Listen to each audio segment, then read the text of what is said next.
Att inte våga säga något, att inte vara stark, bara gå omkring helt ensam, bara på min mark.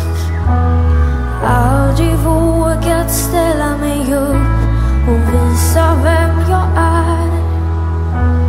Aldrig vågat säga ifrån, säga hur det är. Men nu, idag, nu känner jag att jag har mitt mod. Aldrig vågat tycka om saker som inte är bra. Aldrig vågat resa på mig och visa hur det ska vara.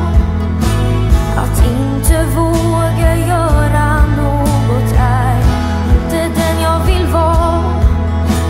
Det måste väl finnas något mål, det måste jag väl ha.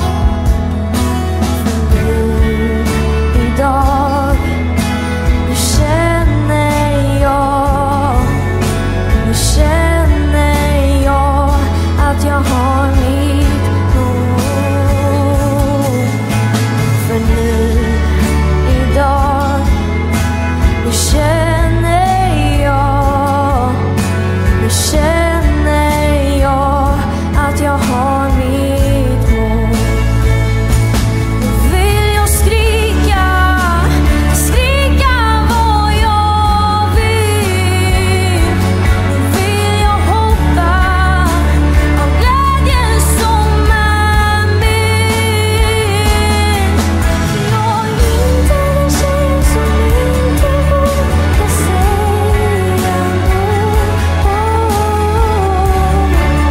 Men jag är ju tjejen som vågar säga vad jag vill.